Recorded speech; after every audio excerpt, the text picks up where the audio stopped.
Meus irmãos, a paz do Senhor, nós vamos abrir a nossa Bíblia no primeiro livro de Reis, capítulo número 18, e leremos a partir do versículo número 16. Primeiro livro de Reis, capítulo número 18, a partir do 16. Então foi Obadias encontrar-se com Acabe e lhe anunciou, e foi Acabe encontrar-se com Elias. E sucedeu que, vendo Acabe, Elias disse-lhe a Acabe: És tu o perturbador de Israel? Então disse ele: Eu não tenho perturbado Israel, mas tu e a casa de teu pai, porque deixastes os mandamentos do Senhor e seguistes a Baalim. Agora, pois, envia junto a mim todo Israel no Monte Carmelo, como também os 450 profetas de Baal e os 400 profetas de Azera, que comem da mesa de Jezabel. Então enviou Acabe a todos os filhos de Israel e ajuntou os profetas no Monte Carmelo. E então Elias se chegou a todo o povo e disse: Até quando cocheareis entre dois pensamentos? Se o Senhor é Deus, segui-o, e se Baal, segui-o. Porém o povo lhe não respondeu nada. Amém? Meus irmãos, nós estamos a falar sobre o profeta Elias. E temos já visto bastantes vezes que o profeta, ele está num processo, ele está num caminho em que vai tendo experiências novas, experiências de fé, algumas delas bastante difíceis, que de facto exigiam uma dependência muito grande do Senhor. Ou ele queria ou não queria, não havia meio termo. Ou ele acreditava e arriscava, às vezes até arriscando a própria vida, ou então ele não tinha condições de fazer aquilo que Deus requeria dele. E por isso Elias para nós representa um exemplo da fé verdadeira. Há muita gente que pensa que fé é acreditar em teorias. A fé bíblica não é isso. A fé bíblica é nós termos a coragem de obedecer àquilo que Deus fala. Porquê? Porque nós confiamos em Deus. Nós confiamos que Deus é bom, que Ele é sábio. E por isso nós fazemos aquilo que Ele nos manda. Isso é que é fé. A fé é quando nós começamos a viver de acordo com aquilo que Deus fala. Os irmãos entendem? Então essa ideia de que fé é crer, e às vezes crer até em tolices, não tem nada a ver com o conceito bíblico de fé. Então Elias está neste caminho, ele foi provado, ele teve experiências maravilhosas. Passaram-se 3 anos sobre a primeira vez em que o profeta foi enviado a Acabe. E dessa vez, os irmãos recordam-se que ele foi enviado com uma mensagem. A mensagem foi muito simples: não vai chover em Israel até que eu diga. É evidente quando Elias disse até que eu diga, até que o Senhor dissesse a Elias. E a consequência é que não houve, de facto, chuva em Israel durante 3 anos, mais ou menos 3 anos e meio. Até que, depois de passado esse tempo, o Senhor falou a Elias e disse: E agora Elias volta a Acabe e diz: Agora eu vou dar chuva. Então, estamos agora já nesta segunda etapa do relacionamento de Elias com Acabe.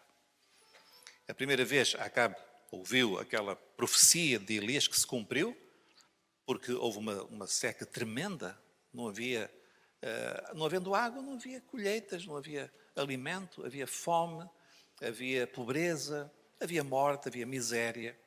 Que é o que acontece, irmãos, quando na igreja não há a chuva da bênção do Senhor. Então, a igreja já existe há 2000 anos. Quando há seca, o que é que acontece? Não há pão. Então aparecem os filósofos, com aquelas teorias, os teólogos, com aquelas coisas, às vezes até que ninguém entende. Porquê? Porque é seca. deixou de chover, deixou de haver a bênção do Senhor. Mas quando a chuva vem, meus irmãos, aí é diferente. Aí começa a haver o trigo, começa a haver a farinha, começa a haver o pão, começa a haver o alimento e há a água do Espírito. E é isso, irmãos, que a igreja tem vivido ao longo dos séculos. A seca como um juízo de Deus quando a igreja se afasta. E, pelo contrário, a bênção do Senhor e o pão quando a igreja volta à presença do Senhor. Agora, irmãos, o estado espiritual de Israel no tempo de Elias era terrível. Então, nós vemos que era governado por líderes corruptos e idólatras. E havia aqui um casal que se destacava, que era o rei e a sua mulher. O rei Acabe e a sua mulher Jezabel. E nós, irmãos, precisamos de fazer aqui uma referência breve. Eu, quando digo referências breves, geralmente demora um bocadinho, não é? Mas vamos ver se eu não me perco. É o papel de Acabe nisto tudo. Acabe era o rei. E nós falamos de Jezabel como aquela que de facto trouxe aquela idolatria toda para Israel, os ídolos dos sidónios, lá na Fenícia. E ela trouxe aquilo com ela. Mas, quer dizer, se ela tivesse um marido diferente, se Acabe fosse um homem diferente, talvez ela não tivesse esta influência tão negativa no povo de Israel. Então nós temos de compreender, irmãos, que quando nós vemos este casal, nós somos alertados para uma outra realidade, que é uma realidade que na Bíblia nós encontramos constantemente, que é o próprio casal, o casamento, o casal. Porque Deus criou o homem, mas também criou a mulher. Deus criou um casal, não é verdade? Então, naquele casal, no primeiro casal, nós já aprendemos muita coisa. E depois, ao longo da Bíblia, nós vamos ver, muitas vezes, os casais. Ora, nós vemos o seguinte, que quando a serpente, ela oferece aquela filosofia, aquela argumentação, aqueles sofismas, é verdade que Deus disse. Ele dirigiu-se a quem? Ao marido ou à esposa? É Eva. Está certo? Isto não é para as irmãs ficarem zangadas, tristes, não é? Mas foi. Onde é que estava o marido? Então reparem que a serpente, ela foi atingir a mulher quando o marido não estava presente. E a mulher, ela foi enganada.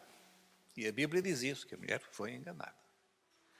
Irmãos, e nós podemos dizer o seguinte, pela nossa observação e pela leitura da palavra, as mulheres são muito sensíveis espiritualmente. Mas são sensíveis. É como uma antena capta o sinal bom, mas também o mau. Tem uma sensibilidade espiritual. E nós vemos que, por exemplo, quando há uma irmã, um homem que se converte, em geral, a esposa vem também, mais tarde ou mais cedo, acaba por vir, por entender. Quando é a esposa que se converte, o marido é muito mais difícil. Não é verdade? Quem é que ora mais na igreja? Os homens ou as mulheres? 90-10. Em 100, 90-10. Eu acho que os homens até temos que dar uma oportunidade de dizer agora os homens vão orar, porque eles não têm tempo de se levantar, coitados, não é? É difícil. As irmãs têm uma velocidade para orar. Nos dons espirituais, em geral, quem é mais usado nos dons são as irmãs. Então, irmãos, as irmãs têm esta riqueza, esta capacidade. Mas ao marido, Deus deu, olha, não fui eu que dei, está certo? Não olhem para mim, as irmãs já estão a olhar para mim, queres ver que este é machista? Eu não sou nada machista, misógino, que é um nome muito complicado, ainda menos. Não, não é isso. Mas quando Deus criou o primeiro casal, Ele criou diferentes. E o Senhor deu o governo ao marido. E o governo é o discernimento. Então, o marido, ele pode ter uma antena que talvez não capte tanto como a mulher, mas ele capta o sinal certo. Ele sabe, em geral, não é? Por isso, a serpente vai ter com Adão. Perdão, a serpente vai ter com Eva, na ausência de Adão. Quando Adão chega, o que é que ele faz? Faz aquilo que, em geral, todos os maridos fazem. Não querem perder o jantar. não querem aborrecer a esposa, não é verdade? Não querem. Então, é aquilo mesmo. E fica ali. Pronto, mulher, é isso. É para comer. Então, vamos lá comer, pronto e tal. E, meus irmãos, este exemplo de marido fraco espiritualmente, de marido, digamos assim, que se omite naquilo que é a sua função, é uma tragédia. Às vezes nós vemos casais bons, mas se não é a mulher a levar as coisas para a frente, o marido, ele está lá, está na dele, não é? E concorda com a mulher vai para ali e o marido, pronto, querida, é isso mesmo e tal. Aquele marido assim, manso, não é? Que faz, mas isso não é bom. Parece que há paz ali, mas não há, não é bom. A esposa não precisa de um marido assim, que concorda com ela em tudo, que faz tudo. Ela precisa de um marido que seja um sacerdote do lar, que seja um ungido, é um ungido do lar, sobre o qual recai uma bênção, mas também a responsabilidade. Então nós estamos aqui, os maridos ou os futuros maridos, irmãos, nós temos que assumir a nossa responsabilidade. Nós não podemos atirar para cima das esposas a responsabilidade. Jezabel fez mal, muito mal. Mas onde é que estava Acabe? O que é que ele fez? E de facto, nós vemos que Acabe, ele que até teve algumas atitudes que mostravam que ele não era mau de todo, até mais adiante nós vemos que ele se arrependeu, se humilhou diante de Deus, mas Acabe é este exemplo de um marido ausente neste sentido. Espiritualmente ele não tem uma convicção, ele não sabe o que é que quer, não sabe o que é para o lar, e por isso é uma porta aberta para a entrada das coisas mais difíceis. E aconteceu isto com Jezabel. Eu não estou a dizer isto para desculpar Jezabel. Jezabel foi uma mulher terrível e é usada na palavra como um exemplo daquilo que Deus não quer na igreja. Eu vou pedir aos irmãos que abram comigo, mantendo a Bíblia aberta aqui, mas abram comigo em Apocalipse 2. Apocalipse 2, no versículo 20. Para os irmãos verem que eu não estou aqui a defender Jezabel. Não, Jezabel foi um instrumento de grande malignidade em Israel. E nós lemos na carta a Tiatira, capítulo 2, nós lemos no versículo 20. Tenho contra ti, isto é, uma carta à igreja em Tiatira. Tenho contra ti que toleras Jezabel. Porquê? Mulher que se diz profetiza. E o que é que ela fazia? A ensinar e a enganar os meus servos. Como? Para que se prostituam e comam dos sacrifícios da idolatria. Então, os irmãos, reparem, esta igreja, Tiatira, ela tinha uma dificuldade. Ela permitiu, diz aqui, toleras. Toleras é aquilo que às vezes, eu estava a falar do marido e a esposa, que tolera. Não é aquilo que ele queria. Acabe não queria bem aquilo, mas foi tolerando. Irmãos, e esta igreja, ela entrou nesse percurso, nesse caminho, de tolerar algo que Deus não tolera. Irmãos, se Deus não tolera, eu vou tolerar? O que é que os irmãos acham? Eu sou melhor do que Deus? Às vezes nós lemos a Bíblia e achamos, Deus é muito mau, então eu sou melhor do que Ele, eu quero ser melhor do que Ele. Será que eu não estou a ver bem a realidade espiritual? O que é que aconteceu com Jezabel?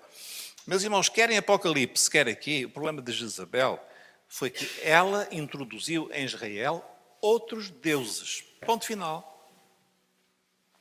Israel tinha um Deus. Os 10 mandamentos começam assim. Ouve, ó Israel, o Senhor é o teu Deus, não há outro Deus. E chega Jezabel e diz, não, há sim, há muitos deuses. Mas, irmãos, e o que aconteceu foi que Jezabel trouxe outros deuses para Israel e nós começamos a ver que os israelitas começaram a sacrificar outros deuses. Já vamos ver até aqui uma coisa interessante. E no tempo da igreja, lá em Tiatira, a mesma coisa. Os sacrifícios da idolatria. Vários ídolos. Meus irmãos, um ídolo é uma coisa que nós temos de compreender, que o apóstolo Paulo diz assim, o ídolo não é nada. mas é o que está por trás do ídolo. Quer dizer, sem entrar em muitos pormenores, nós sabemos que no mundo espiritual há Deus, há os seus ministros, os seus servos, os seres espirituais chamados anjos, ou outro nome que os irmãos queiram, que não seja aquela ideia do anjo com asas, e não é isso. Não é? São seres espirituais, não têm corpo, são espíritos que Deus criou. Mas há também o adversário de Deus e outros anjos malignos. E o que é que o adversário de Deus quer? Ele quer ser adorado como Deus. Tudo aquilo que ele quer é ser como Deus. Só que ele não é Deus. Ele é uma criatura, ele não é criador, ele foi criado. E aqueles que o seguem, o que é que querem? Querem também ser adorados. Meus irmãos, o ídolo não é nada, mas é o que está por trás do ídolo. Às vezes a pessoa, ela, coitada, ela vai e curva-se até perante uma imagem, um Deus, seja no Oriente, seja na África, seja em Portugal, e ela acha que aquilo não tem mal nenhum. Mas o apóstolo Paulo diz, cuidado, o ídolo não é nada, mas é o que está por trás do ídolo. E a pessoa, sem querer, ao não adorar ao Deus vivo, está a adorar aquele que não é digno de adoração. Se não se entendem? Israel entrou pelo caminho da idolatria. E ao entrar pelo caminho da idolatria, anulava todo o plano que Deus tinha para Israel. Tudo o que Deus tinha para Israel ficaria cancelado, anulado, se isso não fosse vencido. Agora pergunto aos irmãos, não havia em Israel homens fiéis e mulheres fiéis? Havia. Nós sabemos que sim. Mas a maior parte deles, muito fraquinhos, muito hesitantes. E nós vimos, na semana passada, nós vimos um exemplo que foi Obadias, que aparece aqui neste mesmo capítulo. Obadias, um homem bom, um homem que fez coisas boas, que guardou os profetas, que os protegeu da perseguição, que os sustentou, mas que estava ali na corte de Acabe, que servia a Acabe. Então, servia a Acabe, servia ao Senhor, e em Israel havia isto. Havia aqueles que eram fiéis a Deus, mas que também não iam mexer na situação, porque era muito perigoso, ou talvez se acomodassem. E é isto que o profeta diz no versículo 21. Até quando cocheareis entre dois pensamentos? Elias encontrou um povo cocheando, hesitando entre um caminho e outro caminho. E esta era a acusação do Senhor. Não é que todos fossem idólatras. Havia muitos que eram idólatras. É que aqueles que não eram, eles estavam comprometidos. Eles não se definiam perante o Senhor. E olha, meus irmãos, eu hoje vejo muita gente boa, não é? Pessoas que creem em Jesus, gostam de Jesus, até se comovem quando os hinos, vêm as lágrimas aos olhos, mas depois na vida a gente vê que andam a cochear. É um pé na presença do Senhor, o outro no mundo. Por um lado querem, por outro lado não fazem nada. E, irmãos, e hoje o Senhor tem-nos chamado para nós deixarmos essa posição. E Elias falou, até quando cocheareis? Até quando cocheareis entre dois pensamentos? E a palavra dele foi muito, estou a falar do versículo 21, a palavra do profeta foi muito forte. Ele diz assim, se o Senhor é Deus, seguiu. Mas se é Baal, vamos admitir. Se não é o Deus vivo, se não é o Deus de Israel, se é esse Baal que vem lá da Fenícia, então seguiu. Isto lembra-nos uma outra carta, no livro do Apocalipse, que é quando Jesus diz, é melhor ser quente ou ser frio. Morno é que não. É melhor ser ou quente ou então frio. Se é o Senhor, segue o Senhor. Se não é, então não sigas. Irmãos, e nós temos de compreender o seguinte, que nós estamos num tempo em que não dá para a gente ter um pé num lado e um pé no outro. Nós temos de nos definir diante do Senhor. Definir com consciência, com fé, correndo os riscos que nós corremos, porque as pessoas aí fora não entendem, vão achar que nós somos fanáticos, que o mundo aí fora tem os seus olhos vendados, acha que todos os caminhos levam a Deus, todos os ídolos, todos os deuses, vai tudo dar ao mesmo. Nós não. Nós sabemos que só há um caminho, que é Jesus, não há outro. Só há uma salvação. Não há duas salvações, ou três, ou quatro. Não há uma para o primeiro século, outra para agora. Não, só há um caminho, o caminho eterno que foi aberto na cruz do Calvário, que é Jesus. E, meus irmãos, e se nós queremos alcançar a bênção do Senhor, nós não podemos cochear entre dois pensamentos. Nós temos de nos definir claramente diante do Senhor. Agora, meus irmãos, Acabe recebe Elias. E no versículo 18, no versículo 17, ele diz a Elias o seguinte: és tu o perturbador de Israel. Imaginem, agora o perturbador é Elias. Acabe trouxe aquela tralha toda lá da mulher dele, tudo de fora, aqueles ídolos todos, aqueles sacrifícios. Os irmãos não imaginam, quando se fala dos sacrifícios a estes deuses, eram coisas terríveis. Coisas terríveis. Alguns deles até sacrifícios humanos tinham. Coisas terríveis. De imoralidade, de opressão, manifestação de demónios lá no meio. Uma coisa horrível. E agora, quem era o perturbador? Era Elias. Quer dizer, está tudo ao contrário. Aquele que vem falar uma palavra de verdade é que é o perturbador. Os irmãos já alguma vez sentiram isso na vossa vida, que nós parece que estamos a estragar o ambiente? A gente entra e diz assim, olha, está tudo bem, então como é a tua religião? Nós dizemos, não, a religião é o seguinte, religião são todas boas, mas salvação só há em Jesus. Pronto, já nos veio perturbar este. Nós estávamos aqui tão sossegadinhos, com aquela ideia do Deus bonzão, aquele Pai Natal, não é? Vai tudo acabar bem, como naqueles filmes de Hollywood ou da Disney, não é? Acaba tudo bem. E este agora vai nos dizer que não. E nós dizemos, Eu lembro uma vez estava a falar com um familiar e eu disse, é preciso escolher o caminho, porque um leva ao céu e o outro ao inferno. E agora estás-me a dizer que eu vou para o inferno? E quase que me batia. Quase, és tu, perturbador de Israel? Não é? Quem é que fala hoje em dia em inferno? Ninguém. Os irmãos ouvem falar aí fora? Ninguém. E nós aparecemos a dizer, há dois destinos. Há um caminho estreito e um caminho largo. Mas Jesus diz, vinde a mim, todos vós. Porque o Senhor nos quer salvar, quer abençoar. Mas se nós não quisermos, há outro caminho que é terrível. És tu, perturbador de Israel?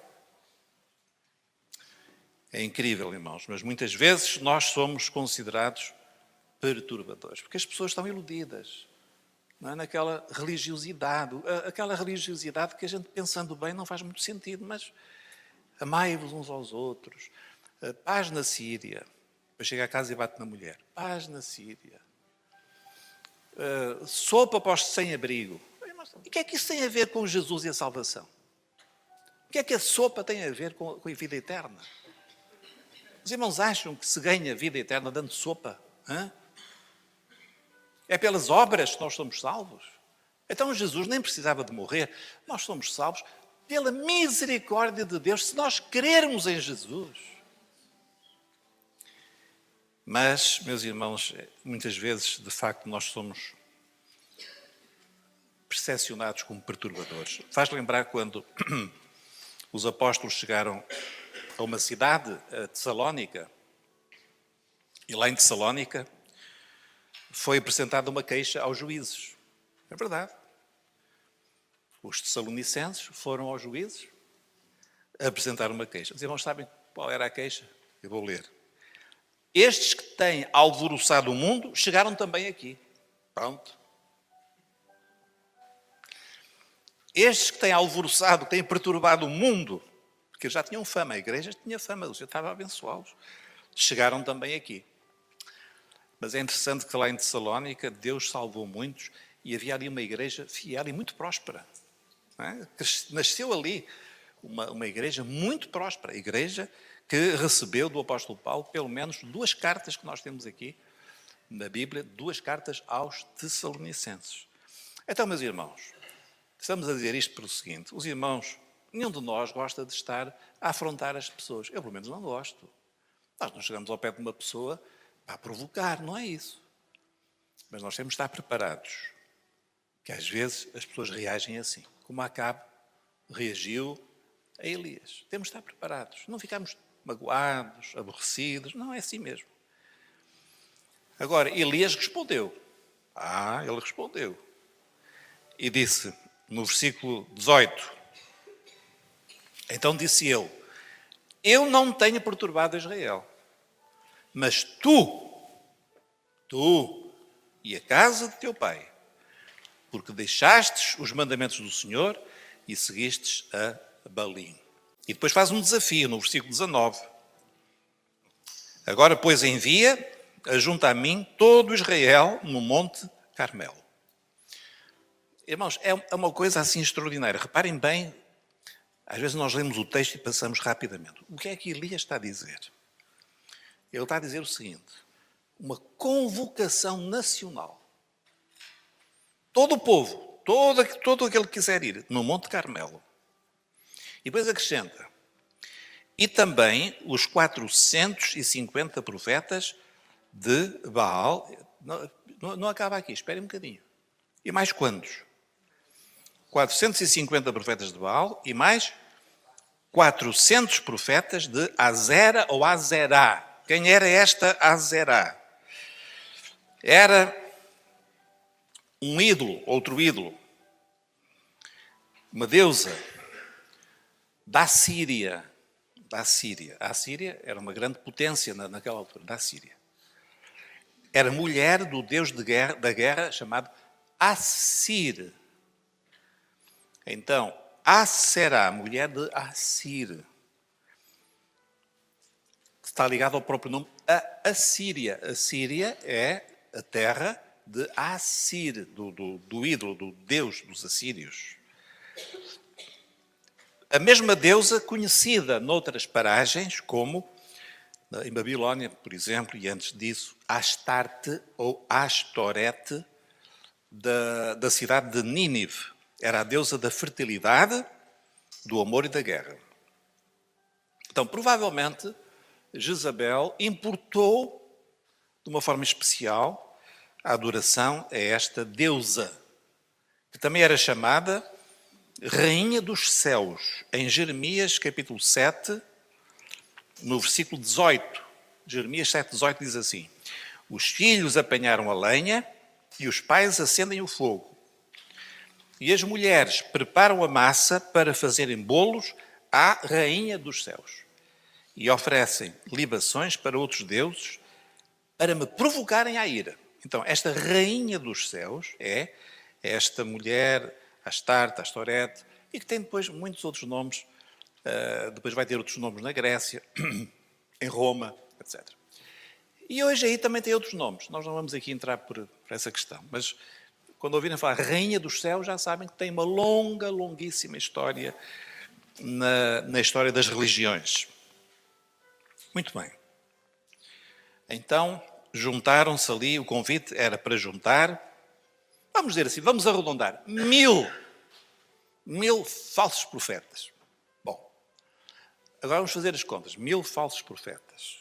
Quantos milhares de Israel? A gente não sabe. Quantos servos do Senhor? 1. Mas estão a ver a desigualdade deste desafio? 1. Elias, sozinho. Nós não lemos aqui que estava aqui mais alguém para o ajudar, não é? Ele não tinha nenhum diácono para dirigir o louvor, nem os obreiros. Não, sozinho. Meus irmãos, Elias era um homem de fé. Fé em quê? No Deus que ele já tinha visto, lá no Ribeiro de Querite, não é? Que o sustentou com os corvos, que mandavam todos os dias, havia alimento, que multiplicou o alimento em casa daquela viúva. Elias conhecia o Senhor. Meus irmãos, é por isso que nós vamos crescendo na fé. A palavra de Deus diz, nós vamos de fé em fé, de glória em glória, de experiência em experiência. Às vezes nós temos uma experiência pequenina, mas se nós formos fiéis, Deus vai nos dar uma experiência maior. E nós vamos crescendo na fé, crescendo de fé em fé. Sozinho. E o desafio foi este: chamar o povo para ouvir uma mensagem. Só havia uma mensagem que o Senhor queria que Elias entregasse. Era esta: até quando cocheareis entre dois pensamentos? Irmãos, o povo precisava de saber se Deus era ou não o Deus vivo e verdadeiro. E hoje é a mesma coisa. Ou o nosso Deus, Pai do Senhor Jesus Cristo, o seu Filho Jesus, é o caminho ou não é. Se não é, nós vamos para casa. Deve estar a dar qualquer telenovela. Há tantas aí. Se calhar até a Maria já deixou o Zé e a gente fica preocupado e agora o Zé vai se matar, coitado. Vamos viver aí para o mundo. Para que estar a perder tempo aqui? Então, se é o caminho, se é esse, vamos para lá e ficamos com aquela religião de vez em quando a gente vai lá, faz não sei o quê e tal, e pronto, está tudo bem. Confessa os pecados, come peixe em vez de carne e tal, e fica tudo bem. Meus irmãos, é isso, o caminho é esse, vamos para lá. Agora, se é Jesus, o Cordeiro de Deus, que veio da eternidade, que subiu à cruz, que derramou o seu sangue, que ressuscitou ao terceiro dia e que vai voltar, aí é diferente. Aí nós temos que escolher. Eu digo aos irmãos, eu tenho a certeza que o caminho é Jesus. Eu tenho a certeza absoluta. Senão eu não estava aqui. Estava muito longe de estar aqui. E os irmãos também. Mas nós estamos aqui cheios de gratidão e de convicção, porque Jesus é o nosso Senhor, é o nosso Salvador. Esta é a escolha. E nós vemos que houve ali, de facto, uma experiência maravilhosa que nós não vamos falar hoje, vamos falar no próximo tempo, na próxima semana, mas deixamos com os irmãos esta pergunta. Você já escolheu? Você já escolheu?